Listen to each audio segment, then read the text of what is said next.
Hello everyone, welcome back to my channel live life happy and simple. I hope आप सभी लोग बहुत अच्छे होंगे। और ये देखिए, मेरी साफ़ सफाई सारी हो गई है, अंदर से बाहर तक सब हो गया। अंदर तो सूख गया है लेकिन बाहर अभी भी रह गया है। ठंडक में बस यही प्रॉब्लम रहती है कि जल्दी सूखता नहीं है। जहाँ पंखे हैं वहाँ तो चला दो, आराम से सूख जाता है, लेकिन जहाँ नहीं है वहाँ बहुत वेट करना पड़ता है। तो अभी मैं बस जा रही हूँ सारे काम ख़त्म करके नहाने, और उससे पहले मैं कपड़े प्रेस कर ले रही हूँ क्योंकि आज मेरा प्लान है कि मैं बच्चों को कहीं घुमा के ले आऊँ। पूरी छुट्टियां निकल गई लेकिन मैं बच्चों को कहीं भी घुमाने नहीं ले जा पाई, और कई दिनों से बच्चे कह भी रहे थे, लेकिन मौसम बिल्कुल भी बाहर निकलने लायक नहीं था। पर आज थोड़ा सा ठीक लग रहा है, मतलब हवा कम चल रही है, वैसे धूप तो बहुत ज़्यादा नहीं निकली है। तो मैं सोच रही हूँ कि आज यहीं कहीं आसपास ही घुमा लाती हूँ।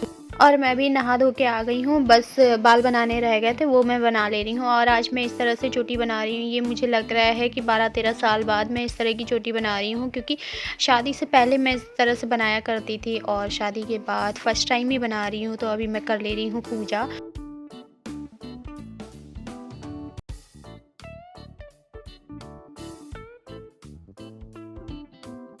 और मैं एक तरह से छोटी-सी पिकनिक पे जा रही हूँ, और बच्चे भी साथ में हैं, इसलिए मैं खाने के लिए थोड़ा बहुत घर से ही लेके जा रही हूँ, ताकि वहाँ पे अगर ना भी मिले तो मुझे इधर-उधर कहीं खोजना ना पड़े। तो इडली बना ली थी मैंने, और इनको अभी मैं फ्राई कर ले रही हूँ। कढ़ाई में तेल गरम किया, राई डाला और सांभर मसाला डाल के बस मैं इनको फ्राई कर दूँगी। और अभी पता है, मैं जब इडली निकाल रही थी, उनको काट रही थी, तो कढ़ाई काफ़ी ज़्यादा गर्म हो गई थी, इसलिए मैंने गैस बंद कर दी थी।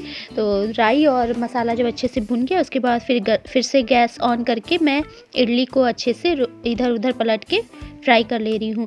और आज की इडली बहुत ज़्यादा अच्छी बनी थी, बहुत टेस्टी बनी थी, मतलब बहुत ज़्यादा सॉफ्ट बनी थी। टेस्टी तो बनती ही है। और इडली मैं कैसे बनाती हूँ सूजी की, ये मैं आप लोगों के साथ पहले भी रेसिपी शेयर कर चुकी हूँ। तो यहाँ पे मैंने एक छोटे से टिफ़िन में अपनी जो हम लोग की फ्राई वाली इडली है वो रख ली, और शुभ बिल्कुल प्लेन इडली खाता है, तो उसके लिए छोटे से टिफ़िन में मैंने 2 इडली रख ली है। बाकी थोड़ी-सी मसाले वाली भी मैं उसको दे दूँगी। तो खाने पीने का सामान हो गया। साथ में शुभ ने मुझे अपना बैट बॉल दिया था रखने के लिए, वो भी मैं रख दे रही हूँ। और वहाँ पे घास है वैसे बैठने के लिए, लेकिन ठंडा के मौसम में ठंडा बहुत लगेगा बैठने पे ज़मीन में, इसलिए मैं एक बेडशीट भी ले ले रही हूँ। तो हम लोग हो गए हैं तैयार, मतलब मैं हो गई हूँ तैयार, और शुभी को भी पहले से रेडी कर दिया था। बस शुभ को जैकेट पहनाना रह गया था, तो उसको जैकेट पहना दे रही हूँ। पहले से पहना के रखो ना, तो ये पानी का खेल इतना करता है कि सारे कपड़े ऊपर से नीचे तक सब भिगो लेता है, इसीलिए मैं इसको एंड टाइम पे मेन कपड़े पहनाती हूँ। तो ये लग गई टोपी। तो पूरी तरह से रेडी हो चुके हैं, और इसने पूरे मोहल्ले में जाके बता दिया है कि आज हम लोग पिकनिक जा रहे हैं। मतलब अगर कहीं इन लोगों से कोई वादा कर दो तो इन लोगों के लिए बिल्कुल नया सा लगता है, ऐसा लगता है जैसे शादी ब्याह में जा रहे हों। तो इसने पूरे मोहल्ले में जाके गाना गा दिया है कि आज हम लोग पिकनिक जा रहे हैं।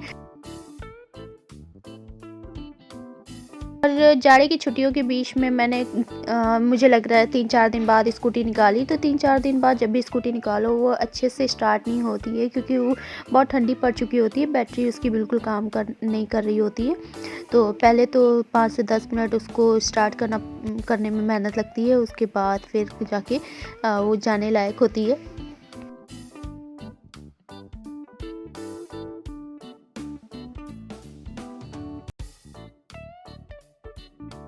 और घर से मैं निकल गई, लेकिन मुझे पता नहीं था कि जहाँ मुझे जाना है वहाँ उधर का रास्ता बंद है। ये देखिए आगे से फिर काफ़ी ज़्यादा घूम के, मतलब 3-4 किलोमीटर एक्स्ट्रा घूम के मुझे जाना पड़ता है। एक्चुअली हम लोग इंदिरा नगर स्मृति विहार पार्क जा रहे थे, और वहाँ जाने का छोटा रास्ता कोई भी नहीं था, बहुत लंबे रूट से जाना पड़ता। तो फिर मैंने अपना प्लान बदल दिया और हम लोग आ गए यहाँ पे कुकरैल पिकनिक स्पॉट। वैसे ये पार्क तो बहुत बड़ा है, लेकिन यहाँ पे थोड़ा-सा झूलों की कमी है। अगर ज़्यादा भीड़ हो जाती है तो बच्चों को झूलने का मौका नहीं मिलता है। लेकिन स्मृति विहार खुला-खुला पार्क है, वहाँ पे झूले भी बहुत हैं, और अगर हल्की-फुल्की भी धूप आई ना, तो वहाँ पे काफ़ी देर तक रहती है, तो वहाँ पे ज़्यादा अच्छा लगता है। तो बस गाड़ी पार्किंग में लगा दी है, और अब हम लोग की एंट्री हो चुकी है। वैसे यहाँ एंट्री पास फ्री है, कुछ भी नहीं है, बस गाड़ी की पार्किंग का जो भी 10-20 रुपये लगता है। और जब हम लोग अंदर आए तो यहाँ पे हमारे जानने वाले एक लोग मिल गई, और उनके बच्चे भी थे, तो बच्चों को बहुत अच्छा लगा उनके साथ खेल के। और ये देखिए शुभ बैट बॉल खेलने में जुटे हैं, और इधर हम लोग एक तरफ हम लोगों ने अपनी बेडशीट बिछा के वहाँ पे अपनी मंडली बना ली है, और बच्चों ने इतना ही एंजॉय किया। वैसे यहाँ पे जानवर वगैरह भी हैं, लेकिन थोड़ा सा लेट हो गया था, इस वजह से नहीं दिखा पाए।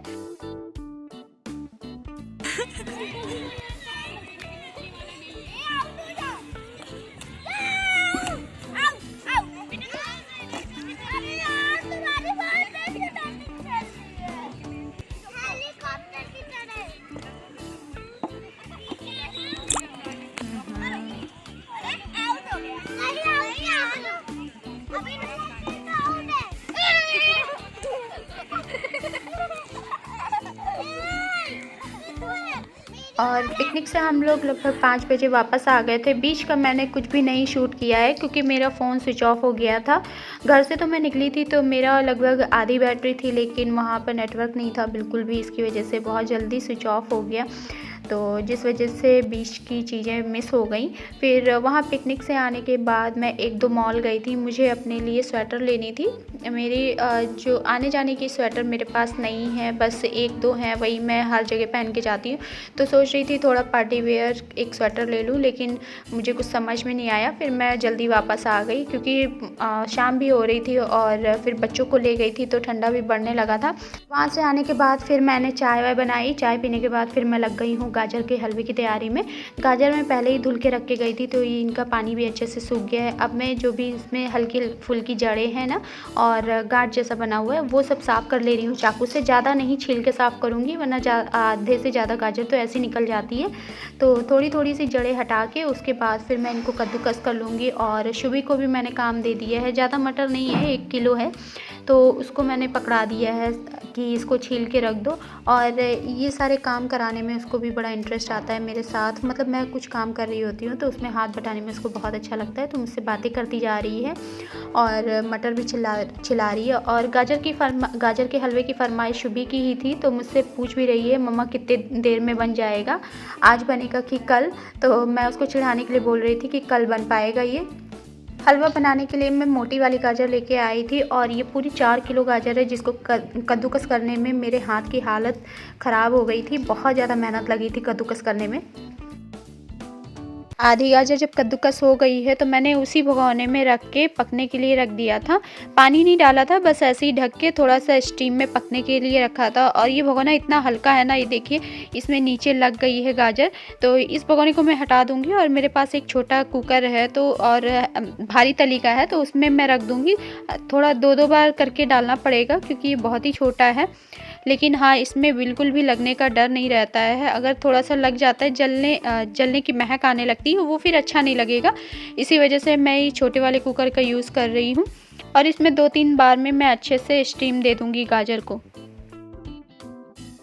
और ये गाजर जो मैंने निकाल के रखी है, इसको मैं हल्का सा जब ठंडी हो गई है तो हल्का हल्का हाथों से निचोड़ ले रही हूँ। और निचोड़ मैं इसलिए रही हूँ ताकि मुझे हलवा बनाने में बहुत ज़्यादा इसको ना भूनने की ज़रूरत पड़े, क्योंकि पानी जब ज़्यादा होता है ना तो बहुत टाइम लगता है हलवे को भूनने में।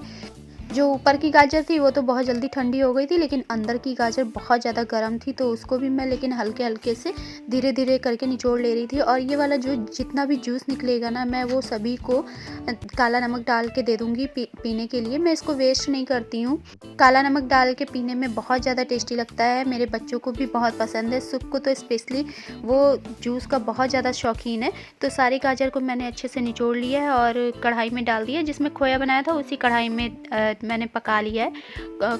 कढ़ाई को मैंने धुला नहीं था क्योंकि धुलती तो फिर उसमें खोया भी काफ़ी ज़्यादा लगा हुआ था, और फिर मुझे खोया तो डालना ही है गाजर में। तो गाजर को डाल के फिर ऊपर से मैंने चीनी डाल दी है, और चीनी अच्छे से जब पिघल जाएगी तो इसको लगातार मैं थोड़ी देर चलाते हुए भून लूँगी। उसके बाद फिर मैं इसमें खोया, ड्राई फ्रूट्स और साथ में इलायची पाउडर डाल दूँगी।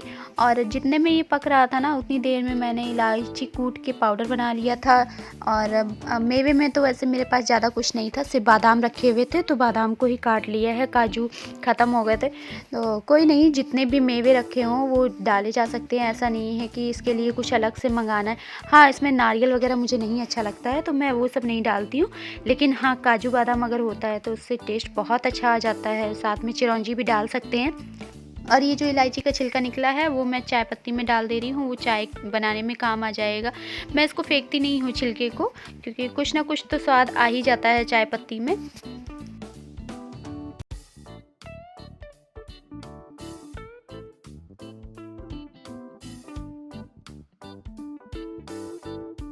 तो बस अभी हलवा पूरी तरह से पक चुका है। अब मैं इसमें खोया, इलायची और साथ में कटे हुए बादाम सभी चीज़ें डाल के और 2 से 5 मिनट तक अच्छे से भून लूँगी, क्योंकि अब इसको ज़्यादा भूनने की ज़रूरत नहीं है। और आपने ध्यान दिया होगा कि जब मैंने कद्दूकस किया था गाजर, उस टाइम पे कितनी ज़्यादा थी, लेकिन हलवा बनने के बाद बिल्कुल थोड़ा-सा लग रहा है। तो जितना पानी था ना वो सारा इसका निकल गया है, सिर्फ इसका मेन पार्ट ही बचा है, इसी वजह से इसकी क्वांटिटी कम हो गई है।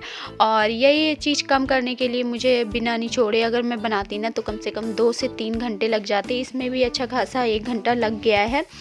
और मैं हलवा बनाने में लगभग 6 बजे से लगी हुई थी, लेकिन अभी बज गए हैं 9, क्योंकि सारे काम करते करते बीच में मतलब बच्चों को भी कुछ बना के देती थी और हलवा भी बना रही थी, तो इन सब चीज़ों में काफ़ी टाइम लग गया था।